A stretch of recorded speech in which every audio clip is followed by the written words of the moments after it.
Swamp Thing number 6, written by Scott Snyder, art by Marco Rudy. We left off last issue with Alec and Abby sharing a kiss, and at the exact same time, possibly by coincidence, possibly by fate, the professor from the issue that was infected by the rot made it to the Parliament of Trees and began burning it down, which Alec began to feel.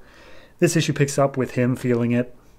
He hears screaming in his head from the green, and Abby's like, oh, I hear screams from the rot too, like a shriek inside your skull. Just block it out. And he's like, no, I've always heard the green, but this is different. This isn't screaming for me. This is screaming in fear. And the boy, William, he drops out of the tree at that point that he was being held captive in. And then all these vines, and I think they're vines, but they also could just be dead things because they're controlled by the rot. They start wrapping around Abby. And William is just goading Alec of how he lost and the Parliament is burning as Alec is desperately trying to get Abby out of these vines that are consuming her, and saying how they're screaming out in fear at you because this is all your fault. And William, I don't know if it's a thing through the green or what it is, but Alec is able to see through them that they are burning alive, and he can feel the pain and see this professor, and good Lord, the artistry on this. Absolutely fantastic. And Alec, he's solemn for a second, just saying how he didn't know. We see Abby is in this just eldritch abomination. Just this, like, I have no mouth, but I must scream sort of thing going on here. It is terrifying. But William just goes on. It's like, you knew all along what you had to do, but you chose not to fight. And he goes on this little allegory of how they used to play chess while he was in the hospital. And the chessboard they had was old and faded, but it still had almost all the pieces. It had everything except for the queens. Both the queens were missing. And on the day where William left and he killed everybody, he happened upon one of the queens just there, laying behind the radiator. And he thought it was just such irony that on the last day of her reign, she was right there to be found. And this entire thing is to this grotesque imagery of this bone world, this throne made of skulls and other bones, and all these bodies just holding it together in all these horribly deformed positions. But with the queen story, Alec puts it together that the Black Queen, the one that he found, represents Abby. Abby was the one who was going to be the rot's champion. It was always going to be her. William was just there to get her to accept it.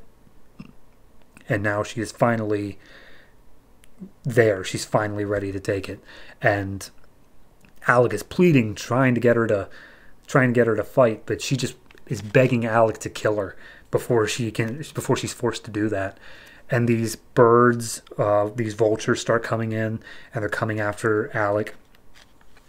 And William suggests that Alec run, and Abby says the same to him, to just get out of here. Don't worry about saving her, just run. Alec refuses to. He's staying by her side.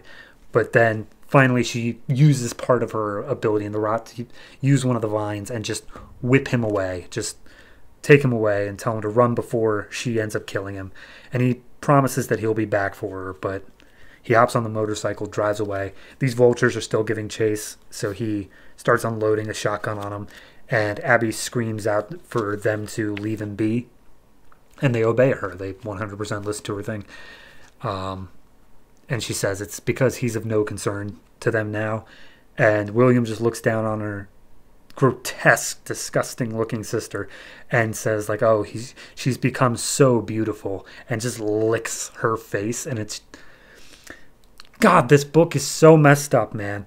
So anyway, they pick up Abby's body still embalmed in these vines and saying that she can sleep while he carries her home to the Bone Kingdom where she'll be reborn.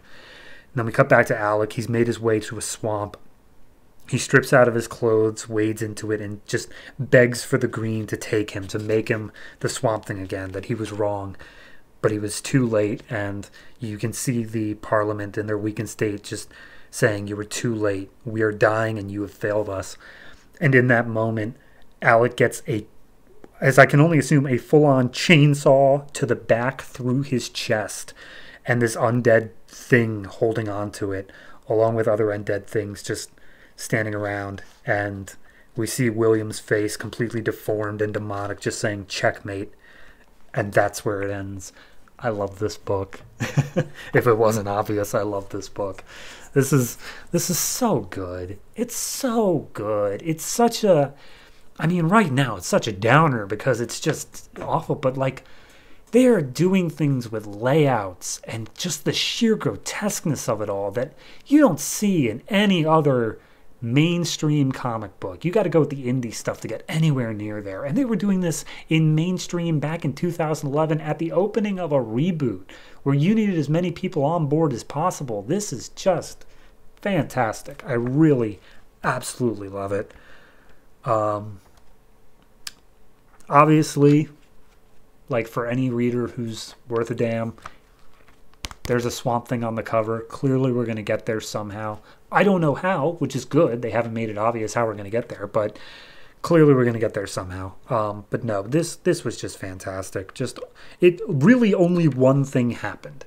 Abby got taken and turned. That's it. That's the only thing that really happened. Because last issue is when they found the Parliament and started burning it. So this is the only thing that happened. But they managed to make it such an emotional beat with so many just small little things of Alec pleading for her not to, and then just like promising he wouldn't leave. Oh, it's perfect. It's fantastic. I'm honestly, screw it. I'm giving this one 9.5.